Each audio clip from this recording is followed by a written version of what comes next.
विकास और मुस्कान बहुत खुश थे क्योंकि उनके अंडे से बच्चा निकल आया था। मुस्कान अब सभी पंछियों में बेसन के लड्डू लेकर जाती है। मुस्कान बहन, ये लड्डू किस खुशी के हैं?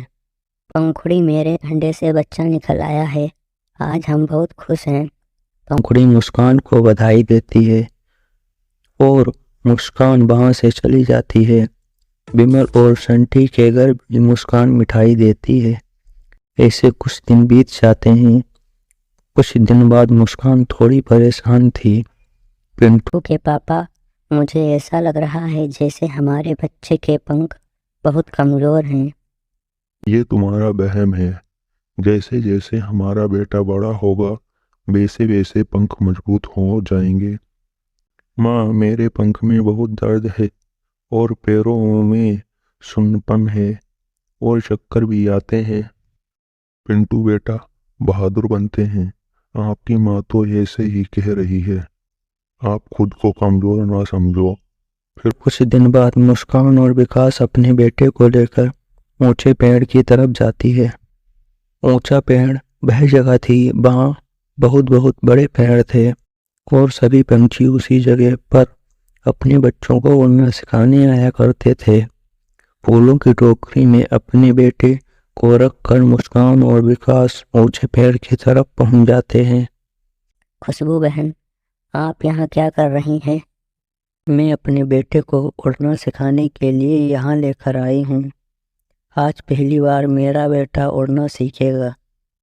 हम भी अपने बेटे को उड़ना सिखाने के लिए यहाँ ले आए हैं। पहले मैं आई हूँ। पहले मैं अपने बेटे को उड़ना सिखाऊंगी, फिर तुम सिखाना। ऐसे कहते हुए खुशबू अपने बेटे से कहती है, पहले लंबी सांस लो बेटा और फिर अपने पंख फैलाकर हवा में आहिस्ता आहिस्ता तैरना शुरू करो और जब नीचे जाने लगो तो अपने पंख पूरी ताकत से फड़फड़ाना। आप चिंता ना करें माँ, मैं ये सब अच्छे से करूँगा। फिर चीकू लंबी सांस लेता है और हवा में लंबी छलांग लगाता है।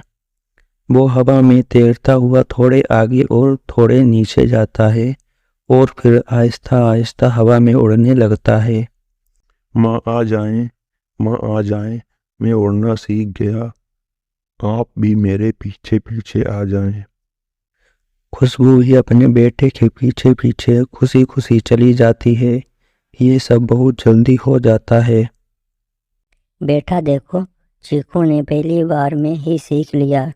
अब हमारा बेटा भी ऐसे ही हवा में उड़ेगा। पिंटू बेटा, आपको मालूम है ना कि हवा में कैसे उड़ना है? हाँ माँ, पहले लंबी सांस और फिर अपने पंख फैलाकर आहिस्ता आहिस्ता हवा में तैरना है। फिर पिंटू हवा में कूदता है। पंख चलाकर वो आगे बढ़ने की बजाय वो जमीन की तरफ गिरने लगता है। पिंटू के पापा, पिंटू के पापा, मेरा बेटा नीचे गिर रहा है। तभी पिंटू के पापा समय बेकार किए बिना तेजी से उड़ता हुआ अपने बेटे के नीचे आकर उसे अपनी पीठ पर बिठा लेता है। विकास फिर से अपने बेटे को ऊंचे पेड़ पर ले जाता है। पिंटू बेटा, तुम्हारे सामने चीकू ने उड़ना सीखा है। क्या तुम नहीं चाहोगे कि आप भी हवा में उड़ो? पापा, मेरे पंख मेरा साथ नहीं दे रहे हैं। जब भी मैं अपने पंख को हवा में चलाता हूँ वो थक जाते हैं और दर्द होने लगते हैं। पिंटू के पापा, आज हम घर वापस जाते हैं। बाकी का काम हम कल करेंगे।